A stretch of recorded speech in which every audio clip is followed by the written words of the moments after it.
সকাল সকাল ঘুম ভেঙে গেল।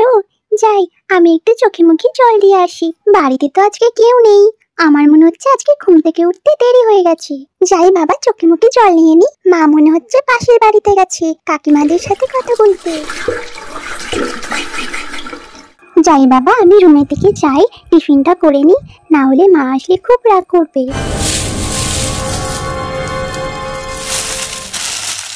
আরে এটা কি হলো? ওই পাশের ঝোপঝাড়টা নড়ছে কেন? ওখানে কেউ আছে নাকি?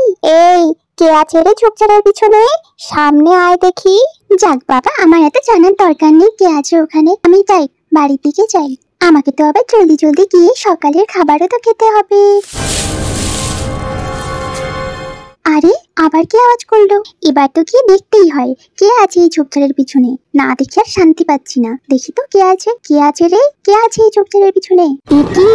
এই ঝোপঝাড়ের পিছনে তো একটা সিংহ ছিল। এই সিংহটা তো ধীরে ধীরে রিয়ার দিকে এগিয়ে আসে।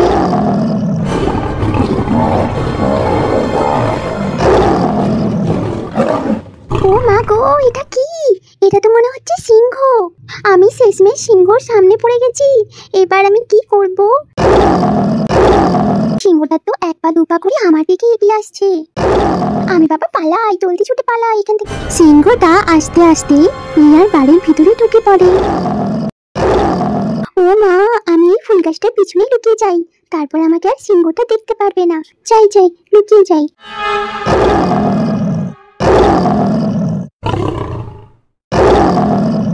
ও মা, সিংহটা তো বাড়ির ভিতরে এসে গেছে।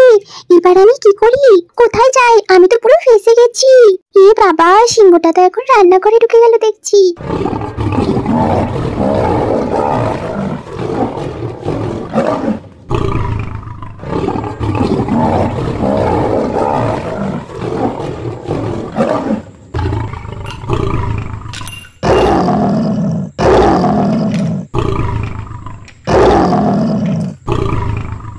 সিংহটা কি করছে?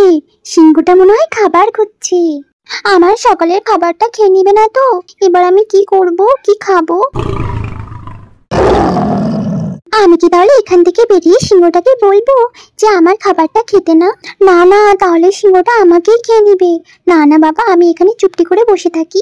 এইদিকে চম্পা আর পুষ্পাও চলে আসে রিয়ার বাড়িতে, রিয়াকে পার্কে ডেকে খেলতে নেওয়ার জন্য। হ্যাঁ হ্যাঁ, চল চল, আজকে তো আমাদেরকে জলদি জলদি খেলতে হবে। কত দেরি হয়ে গেছে, এতক্ষণ তো আমরা খেলা শুরু করে দিই। আরে এই চম্পা, ওইটা কি রে রিয়াদের রান্নাঘরে? দেখ তো ওটা কি। আরে চম্পা, ওটা তো মনে হচ্ছে সিংহ।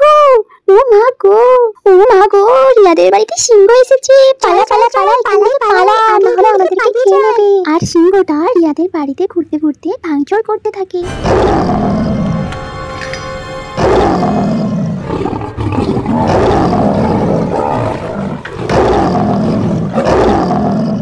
আরে জলদি ঘাস খা রে, জলদি ঘাস খা, নালে এই লাঠিটা দেখছিস তো এক ঠাস করে মারবো। আরে ওই দেখ রাজু কাকু। রাজু কাকুকে গিয়ে বলি চল। আরে কি হয়েছে চম্পার পুষ্পা, ব্যাপার কি? রাজু কাকু, তোমাদের বাড়িতে না একটা বিশাল বড় সিংহ ঢুকেছে। রিয়া মনে হয় বাড়িতেই ফেসে আছে, জলদি যাও, রিয়াকে বাঁচাও। হ্যাঁ, সিংহ আমার ঘরে? এত দুঃসাহস! দাঁড়া, যাচ্ছি আমি। আজ তো এই সিংহ বেটাকে লাঠি দিয়ে আমি পিটিয়ে পিটিয়ে মারবো।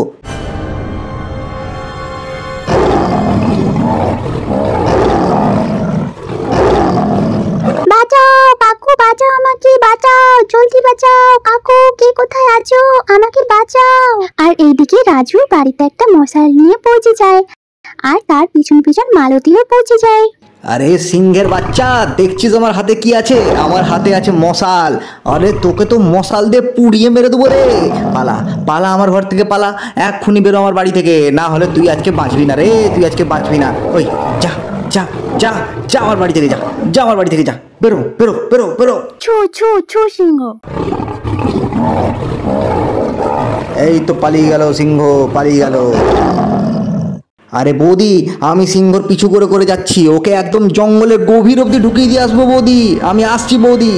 সাবধানে যেও, জঙ্গলের ভিতরে যেও না কিন্তু। তুমি চিন্তা করো না বৌদি, আমার হাতে মশাল আছে।